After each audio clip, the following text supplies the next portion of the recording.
welcome to another episode with Let's Play with Renegade Roo. I'm your host, Renegade Roo. This is a Let's Play. So, to leave the undead asylum in we were, first of all, in the undead asylum, and now went to the land of the ancient lords. Doesn't that look like a face to you? That clear full version. Lord, might have to go back to that one. Okie dokie. So, what we're going to do now is just go to Lordran, as the nice lady just said. So, here we are. That's another cutscene. Again, it's not too exciting, it's basically just the crow carrying into Lordran. So, yep, there we are. So, first things first, what we're going to do when you get here is level up. So, as I said, this character does come with some beastly ass stats. So, first of all, let's see.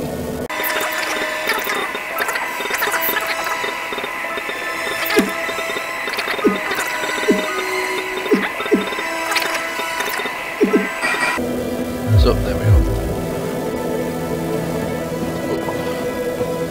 I can talk to this guy if you want to. I don't really fussed about him. A bit annoying. So, one thing I want to highlight before we go any further. This is not the way you go, by the way. Do not go down there, otherwise you will die. So, here we go. Speak to her. She'll notice there's the option of reinforcing and fighting from Estus Flask. Estus Flask, as you can see, is the thing in the bottom corner. What that'll do is basically just restore more HP as you go along. Now at the moment it's fine because you've only got a little bit of HP, but as time goes on you'll be wanting to obviously get more HP from this thing. You can upgrade it quite a lot. I'm not too sure if there's a cap on. I think it might be plus 10, I'm not too sure. But you're not going to get it up to plus 10 in your first playthrough, so don't worry about it, but you can get it up quite far. So first of all, what I'm going to do is I'm just going to scout this area for loot. So what we've got here, some fire bombs. I also picked up the black fire bombs, but I want to keep them for special occasions, as we saw there. And let's have a look. Black fire bombs are just essentially bigger, better versions of the fire bombs. So you can speak to this dude. Hello, he'll give you some basically give you some hello, jabber I how this worked out realize here. that I have requested, but I also no. Anyways, that's pretty useless until later on. So the only thing I can think you can do with it is basically sell it. Anyways, enter the covenant with him, and he'll allow you to basically buy miracles off him. Pretty good if you're a cleric or a mage or whatever that wants to use faith.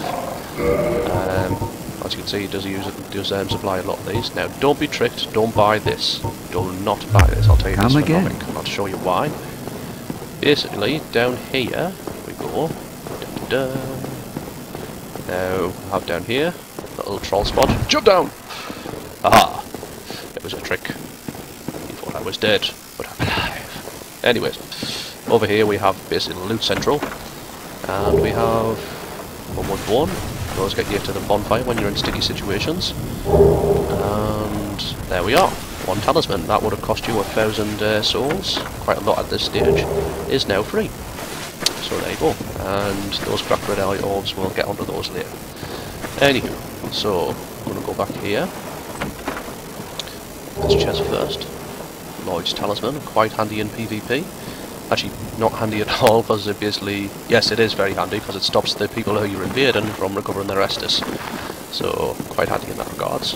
Now, those skeletons, you can fight them if you want. I wouldn't recommend them at the level that you're at the moment, but if you are going to fight them, do this. Nope, don't do that. That's a very silly move. Okay, do this instead. No, don't do that at all. What I was trying to do there was do a drop attack on him, but it didn't go so well because the other guy was chopping me legs off. Anyways, that's an area of the game where it's basically you can go later on and handle them quite easily, but if you're at a fairly low level, well, starting off like this, then you'll go to struggle. So I recommend just going back there when you're a little bit of a later level. Now, I will address this. I believe this here is a chest where the key items go if you don't manage to pick them up from the bosses and such. So if a boss drops a key and you don't decide to pillage the corpse for whatever reason, it will end up here, so you're not completely scummed.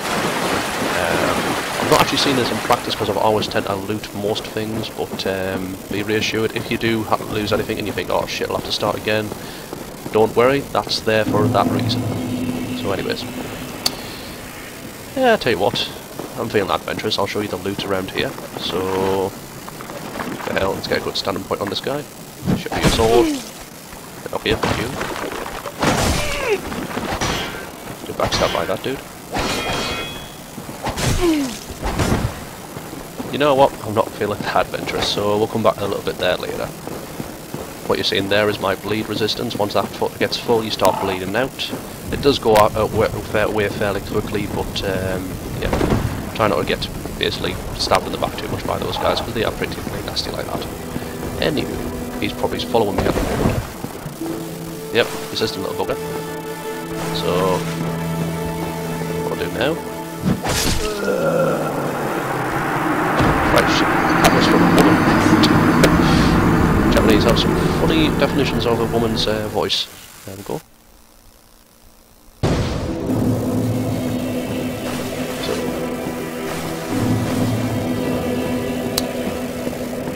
okie dokie. So let's get the. Now, what we're going to do is go to the first area. I'm going to pop a few of these humans first.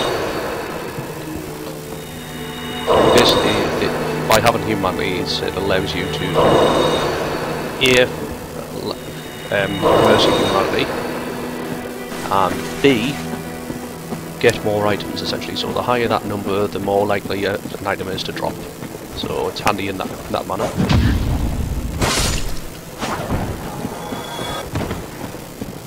Not a big fan of the axes on this game, to be honest. Quite powerful, but not a big fan regardless. It's funny, the little parry animation, to be honest. Sorry, backstab. Be careful if you're obviously going that direction, because there's a guy throwing stuff at you, as you can probably tell.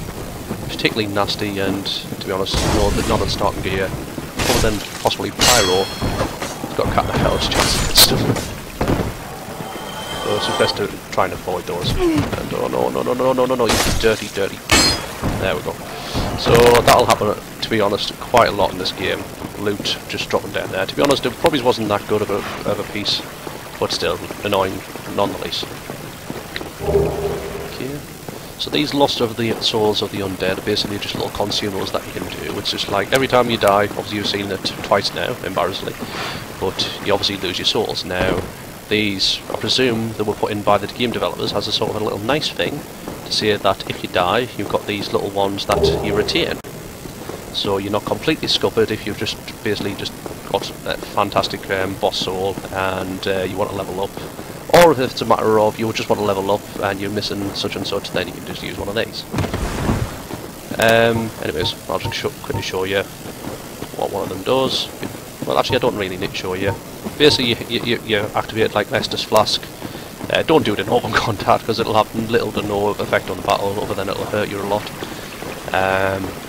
Because the enemies will kick your ass. But just in general, use it when you need it, really. But I would recommend, certainly for these ones, Soul of Lost Undead and Large Soul of Lost Undead. Those two in particular, none others, because there are different variations which you will see. Just to leave them alone until you meet a certain character, and I'm not going to spoil it. Okay. So moving on, this next area, got a nice little setup. That guy, asshole.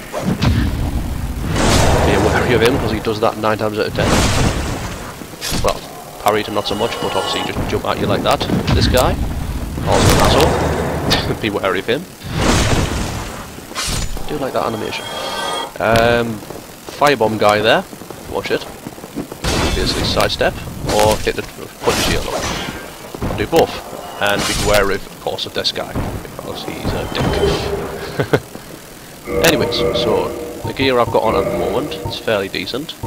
Doesn't give you any poise. Now poise in itself isn't that useful, unless of course, well, it basically has a couple of effects. One, it basically how much you stay on your feet. So you get hit by, say, a big enemy, it'll determine whether or not you stay on your feet or whether or not you just stand your guard. Two, it'll also factor into how much you stagger. So if you have 0 poise like me at the moment, then basically, if I'm shot with an arrow, I'll be basically going oof and have to stop in my tracks. If you've got something like well, just a little bit of poise, you can pretty much just like say, oh, took one for the chest, I'll carry on. So, okay, so when I mentioned that little crow dude, oh, by the way, notice these guys here. So this is what happens if you run in and you don't pay attention. Pick up that, rubbish, useless, at this stage, and you get ambushed.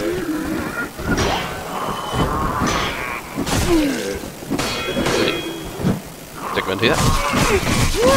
That's not what happened. Oh no! Fucking Dark Souls with their controls. Fantastic. Decided to kick when I wanted to swing, so yeah, be careful of that. So that's what happened.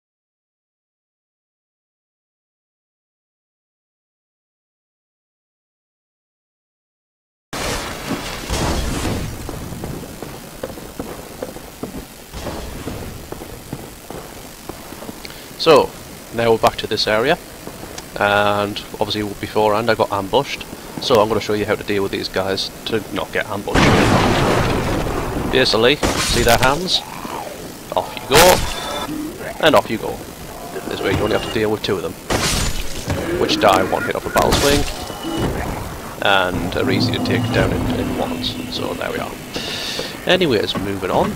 That piece of rubbish that you saw there, obviously a piece of useless loot at the moment, but it does come in handy for that little crow dude that we spoke to beforehand. You know, the you give me soft and all that.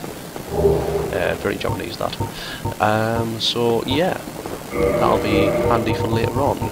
Just got a new handy, so I'm just gonna pop that. So right, let's have a look. See, we're good. Yeah, we're good. Not that big of a defeat, but still. Nasty. Bugger. Ooh. Careful with that dude though, he's quite projectile.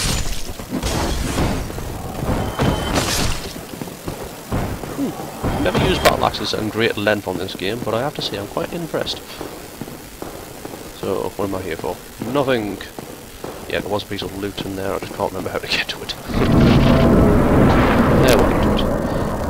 Okay, so, oh, yep, one other thing, there's a little guy around there, so I've lost undead, every little counts. So, oh, what you'll see, those little traverse the white light. Oh, he's nasty, by the way. He isn't impossible to kill, you get to kill him, trust me. Yep, and you get quite a beastly sword if I remember rightly. Yeah, bugger. That was close. Did you see how close that arrow was? Slow-mo, please.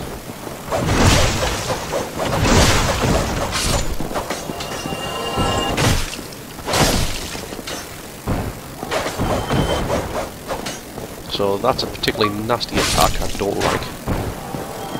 So, right, okay, I'll show you what I mean by poise. So, notice that.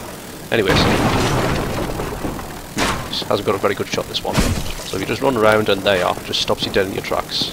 Now, if I can stay there for a moment and call it a day, man. Put something on with a little bit more poise, so that'll take my poise up to 5. I don't know if this will be enough, but we'll try. So hit me in the back now. Oh, that was a headshot, that wasn't a fair test. That was 2 headshots, there we are. Well, there we are. Not really good test. I'll tell you what, I'll try and get some more poise equipment and then show a little bit later on, rather than just dying unnecessarily. So a nice little shield here for anybody who hasn't got the starting kit of a barbarian. Best classes, starting classes in my eyes, I would say. Well, it really depends on your playstyle, but I found the warrior class very helpful because you start off with a shield that gives you 100%, and well, you get some decent armor as well. Now this one, in comparison, does actually shit on it, but still, yeah.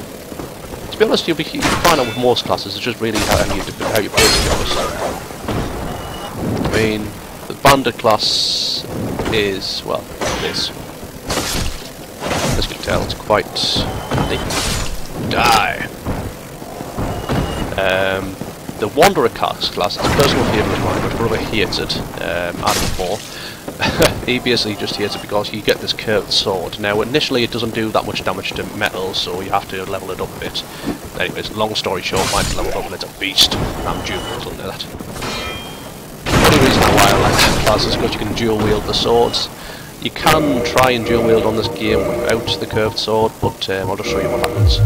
So this is me pressing L1 or RB, and to hit I have to use that, so not the biggest thing in the world. About the speed of a normal attack, well, heavy attack, but normal attack power, so not a big fan of that. Whereas the curved swords, once you get to it there, you're laughing, because you can just do it like a friggin' plus, they do look pretty beastly too. There is no secret there, you lie! They do look pretty beastly, one-handed as well, because it looks like a katana. Which there is in this game, but I don't think they're that great. Anyways, at this bonfire, I would recommend leveling up again. So see, you've got some enemies coming up and you want to be ready for them.